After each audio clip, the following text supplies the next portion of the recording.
Les reptiliens suite. Préambule. Je sais que le sujet précédent peut être sensible. Nombreuses sont les personnes qui croient fermement à l'existence des reptiliens, des archontes ou d'autres entités capables de manipuler notre réalité. Quand on affirme calmement qu'ils n'existent pas, cela provoque parfois de la dissonance, de l'incompréhension, voire des réactions vives ou blessantes. Je le comprends profondément. Ces croyances ne sont pas anodines.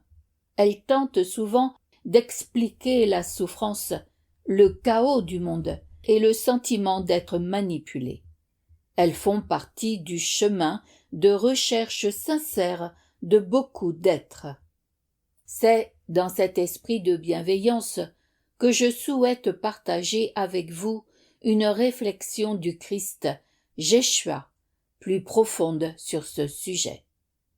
Un jour, l'un des disciples du Christ, Jéshua, lui posa cette question essentielle.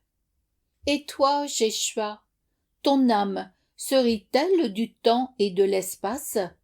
Connaît-elle l'unité absolue avec ton esprit ?»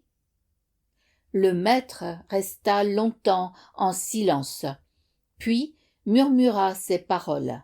« Si je te réponds oui, on me dira vaniteux.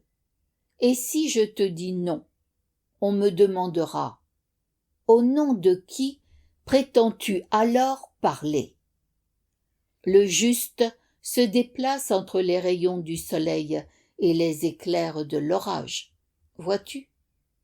Pourquoi se définirait-il alors que ce sont ses œuvres qui le font pour lui?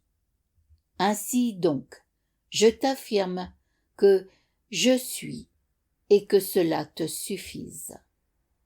De cette déclaration, nous pouvons comprendre que, dans la bouche du Christ, le simple fait d'être était synonyme d'ascension et de pleine réalisation.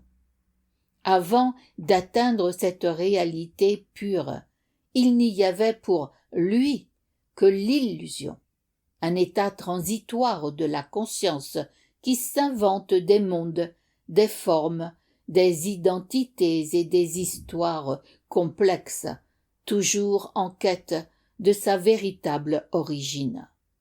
Ce qui devait être une quête spirituelle est parfois devenu subtilement son propre spectacle. Texte issu de Les enseignements premiers du Christ, Daniel Meurois, Michel Cannon.